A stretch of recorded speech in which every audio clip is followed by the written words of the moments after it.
If you want to grow your Airbnb business, listen up. We're going to set the record straight in this video because I'm not what you think I am.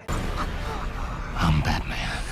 A lot of you owners need to understand a few things that are global in the Airbnb space. And just because it's coming from the arbitrage guy, you may not have been listening. So this video is just for you. We're not going to talk about arbitrage because arbitrage doesn't matter in this video. Let's jump in. All right, Airbnb hosts, how can you grow your Airbnb business if you're a property owner? That's the big question. And right now I know that our economy is a little bit scary, home prices pulling back, stuff like that. Well, a lot of you guys are probably going to wait to buy the dip, and that's totally cool. Otherwise, you can switch to buying multifamily, which doesn't run on the same set of metrics. You could probably buy an underperforming multifamily, start making money based on the cap rate, right? So there's some stuff there too. But what I really want to talk about in this video, aside from you finally subscribing to this YouTube channel, is how you can grow your business through proper operations. Now, this is a pretty important topic here. The lady that I spoke to that inspired this video, future student of mine, she owns 5 vacation rentals in the Fredericksburg, Hill Country-ish area of Texas. And she initially didn't want to talk to me because she thought I was only arbitrage. And that's the misnomer here. For those of you who already have a property, it doesn't matter how you got that property. See, I could rent the same property that you own. From there, it's what we do with that property that defines how much money we're going to make, right? So things like guest experience and pricing strategy start to matter a lot. It doesn't matter if you own the property, right? If you don't have any bookings, you don't have any bookings. So what mattered for this fine young woman is going to be the same thing that matters for you. And one thing that prevents owners from really doing a good job in Airbnb is the lack of data. See, you have less properties, and so you're going to have less opportunities to realize what you're doing wrong. So I'm going to give you a few listing optimization tips that might only come from having tons and tons of reservations and tons of listings over time. 1. Your listing title, description, and photo can be changed and should be changed until you find the right pocket. And here's some tips for that. When you go and search your area, there's going to be a left vertical scroll section in the map view. I want you to look at that left vertical scroll section. I want you to look at everybody's thumbnail photos. These are called hero photos. I want you to look at what everybody else is doing. Look at the people that have tons of reviews and look at their hero photo. And we know that these ones with tons of reviews are performing well. So let's dog ear what types of photos they have. But then look at the heat, look at the pack. If a bunch of people have the same type of photo, you want to be different if you can. And here's a little widget hack. If you're on the desktop, you can actually click left and right on your own listing when it pops up, and you can swipe through your photos right from map view. Every photo you have available in your photo reel, you can test it now against all the other photos in the vertical scroll, which allows you to then define or choose which photo you think looks best compared to your competitors. It's a really cool way to choose your hero photo. Now, another thing, your listing title. A lot of people don't have this thing optimized for Google,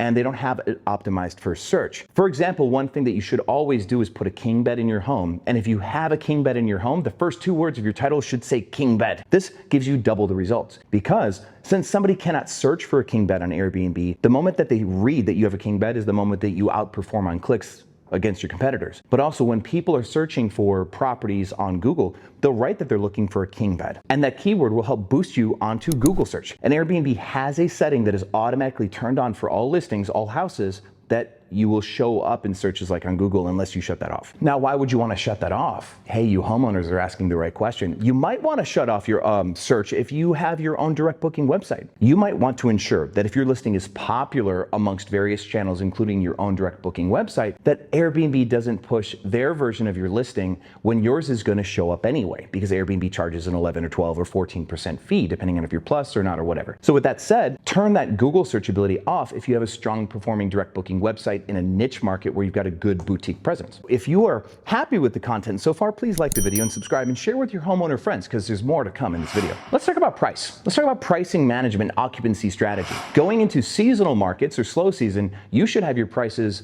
lined up months in advance. Preventative pricing strategy is another thing that this woman is concerned about. See, most people go into slow season, discover that they are in slow season for the first time. They learn about slow season when they're in it, which is really, really rough. Now, some people have Price Labs or Wheelhouse, and it will elude a slow season. It'll tell you that there is a slow season to come, be careful, but they don't really teach you how to prep for it. They do a day-by-day pricing algorithm. They don't give you a monthly strategy pricing algorithm. And one of the biggest things that I do for my properties coming into slow season is I do what I call de-risking my portfolio. And I de-risk my portfolio by trying to get a percentage of monthly stays well in advance so I have less exposure. I have 155 properties. Imagine going into slow season with very little bookings on 155 properties. I pay over $200,000 of rent per month. So now imagine not being able to service your mortgages. It's really rough too. So what I want you to do is I want you to plan ahead what you're willing to sell some of your properties for by the month and set custom monthly pricing inside of Airbnb's listing section for the months that are slow, and do that in advance. You want to be prepped 3 months in advance for slow season, and that's tip number 1 on price. Tip number 2 on price is you need to take a contribution margin mindset. And what contribution margin is this theoretical approach to pricing, the same thing that airlines will use. A plane is going to fly with 2 seats or the thing totally full up, right? It doesn't matter how many seats are sold, that plane is still going to fly. Gas is roughly the same. Paying the pilot, paying the staff is roughly the same. So imagine a plane costs $20,000 to fly and they sell $3,000 worth of tickets because they were firm on their price. Every ticket had to be $500 and they sold 6 tickets. Well, that same plane could have sold another 30 or 40 or 50 tickets at $250, maybe $300. And that's why contribution margin is so important with airlines, is if you drop your price on tickets, $150 a ticket, you might sell $10,000 worth of tickets at a slightly lower price where those tickets were not going to sell otherwise. Your nights available are the same. You have 30 seats on your plane every month, and you can sell some of those seats at a premium price. Some of those days, your weekends, you probably get a premium price for your weekends. But at this point, this is where you have to be honest with yourself. Some of your weekdays might not book, and you need to know what the difference is between your contribution margin costs and what your incremental costs are. Your contribution margin costs are going to be your electricity in large, it's going to be your internet, it's going to be your insurance, it's going to be your mortgage payment, stuff like that. Your incremental costs are going to be your cleaning costs. If you have 10 or 12 days unbooked every single month, you're not properly adjusting your prices to fill those 10 days. And all you have to consider is how much money am I going to pay to get this place cleaned? And I want you to take the last 10 days of the month that never get booked, and I want you to drop your rates way lower than you're used to in order to get those 10 days booked up. Just make sure you're charging more than you cover for cleaning. If you get your cleaning fee covered plus 50 or 70 bucks, on 10 nights, that's an extra 700 bucks. I know you want to make $3,000 on those 10 nights, but you're not making anything on those 10 nights right now, and $700 is better than zero. If you're worried about bad guests, just make sure you do this further in advance with the days that you know you won't get booked. You can actually go back in your calendar right now, go back the last 4, 5, and 6 months and take a look. If your Tuesdays are never booked, start changing your price on Tuesdays and do it well in advance.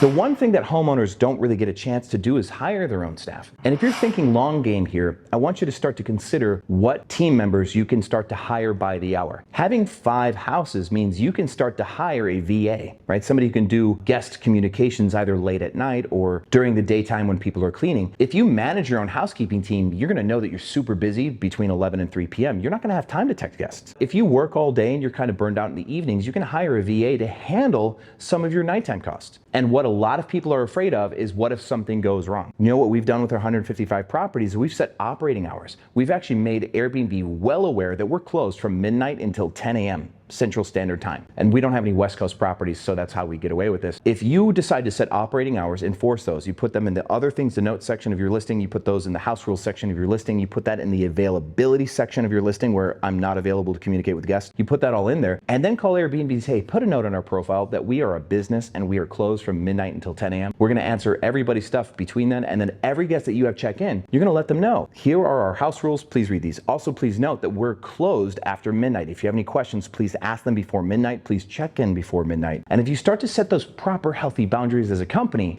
you can start to hire staff. Not just VAs, you can even hire your housekeepers. And that's one big contentious point here, that if you watch some of my past videos, I'm talking about hire housekeepers by the hour. I know this is easier said than done, but considering how expensive housekeeping is getting and how these third-party contractors are charging just more and more and more money, it's gonna be time to do the hard things to stay in business, to stay competitive. So as you continue to grow your portfolio of owned properties, you can still start to hire your housekeepers by the hour. And I can teach you that. I just don't teach that one for free. So you're gonna have to sign up for Cracking Super Host. With that said, I'm gonna finish my coffee. I'm gonna have a great day. I'm actually doing some co-hosting here in Dallas. Some friends handed me like 5 new properties that they want me to get listed. So I'm gonna go finish furnishing 5 homes and apartments, combination of them all. Yeah, that's gonna be my day. Thanks guys, and I will see you on the other side.